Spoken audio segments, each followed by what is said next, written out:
في فيديو النهاردة هنعمل البريوش، نوع من أسهل وأجمل المعجنات.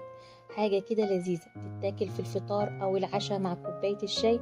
طعمها وريحتها رهيبة، وكمان احنا في الشتاء والشتاء بيحب الخبيز والمعجنات. تقدروا تحضروها بأكتر من حشو، فراولة أو مربى أو جبنة أو شوكولاتة أو حشوات مالحة، أو ممكن كمان سادة. تقدروا تغيروا زي ما انتوا عايزين. طعمها وشكلها وريحتها أحلى من بعض. يلا نشوف المقادير ايه. نص كيلو من الدقيق، وبيضة، ومعلقتين من السمنة أو الزبدة، ويفضل يكون زبدة. معايا كوب حليب دافي، ومعلقتين لبن بودرة. أنا بالنسبة لي اللبن البودرة ده هنا أهم من الحليب. ممكن أستبدل الحليب بالمية عادي، مفيش مشكلة، بس اللبن البودرة بيدي نتيجة حلوة جدا في المعجنات، وبيدي طعم أحلى كمان. معايا نص كوب من السكر، معلقة كبيرة خميرة، معلقة صغيرة من الفانيليا، ربع معلقة ملح، معلقة كبيرة من الخل. الخل هنا بيدي طراوة حلوة للعجين، وبيفتح لونها كمان. أول مرحلة هبدأ بيها هضيف اللبن الدافي والسكر والخميرة وكوب من الدقيق أخدته من نص كيلو اللي أنا هستخدمه في الوصفة. إضافة جزء من الدقيق مع اللبن الدافي والخميرة بيدي نتيجة هايلة للعجينة، ودي أول مرحلة للتخمير. بسيبها تقريبا تلت ساعة وأغطيها. هنا بعد ما الخميرة اتنشرت معايا هحط باقي المكونات، البيضة والسمنة والخل والملح والفانيليا، وأعجنهم كويس، وهضيف باقي الدقيق بالتدريج. في الوصفة هنا أنا استخدمت سمنة بدل زبدة، بس يفضل طبعا الزبدة لأن الزبدة بتبقى فيها نسبة سوائل أكتر.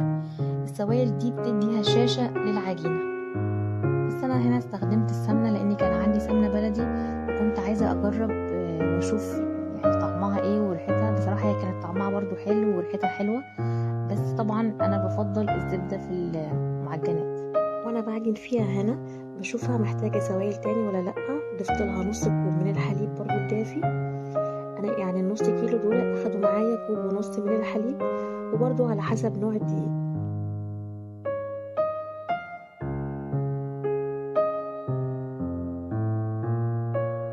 وده شكل العجينة بعد ما عجنتها كويس، بتبقى متماسكة وفي نفس الوقت طرية. انا بسيبها برضو تخمر شوية، يعني ما بشتغلش فيها دلوقتي، بسيبها تخمر كمان زي نص ساعة. لو احنا في الشتاء ممكن تقعد معاكي كمان شوية.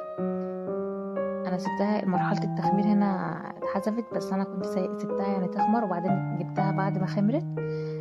هنا هقطعها قطع صغيرة. تقدروا تفردوا العجينة وبعدين تجيبوا قطاعة مدورة تقطعوها، بس يكون السمك بتاعها يعني يكون عالي شوية، ما يكونش رفيع. العجينة دي تقدروا تعملوا بيها اي حاجة، مش شرط اللي هو مثلا المربى اللي انا هحطها دي. ممكن تحشوه مربى كمان من جوه، او شوكولاتة من جوه، هتبقى عاملة زي الدوناتس المخبوز كده. هنا بجيب صينية وبحط فيها الكور اللي انا عملتهم، وبضغط عليهم كده، وبسيبهم كمان يخمروا شوية.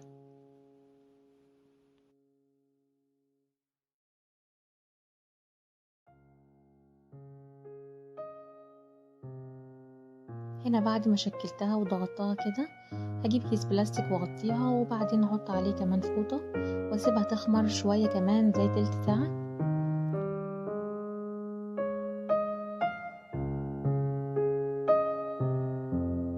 خطوات التخمير دي مهمة جدا في الوصفة.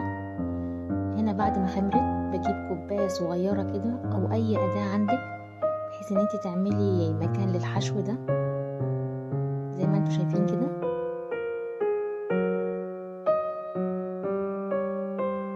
انا عملت كده بعد ما خمرت. طبعا هنا بسخن الفرن على درجة حرارة 180.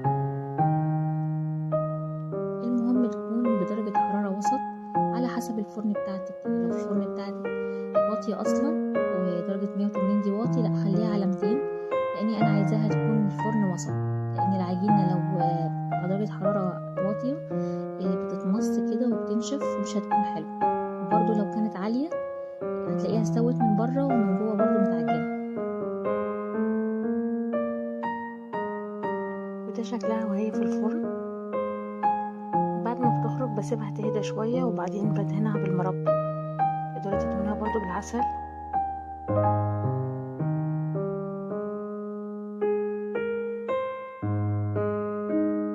بالنسبه للتزيين انا رشيت عليها مكسرات مطحونه، تقدروا تحطوا عليها برضو جوز هند بتدي شكل حلو. بالنسبه للحشو اللي انا حطيته دي مربى فراوله، وحطيت كمان مربى مشمش، تقدري تحطوا كمان شوكولاته. في خطوه هنا نسيت اقولها، قبل ما تدخل الفرن دهنتها لبن. تقدروا تدهنوا بيض وفانيليا، او ممكن لو عايزين تعززوا اللون شويه تضيفوا رشه نسكافيه للبن، بس انا بحب اللبن بيديني برضو لون حلو. وده شكلها النهائي. لو عجبكم الفيديو ما تنسوش تعملوا لايك وشير، واستنوني في الوصفات الجايه ان شاء الله.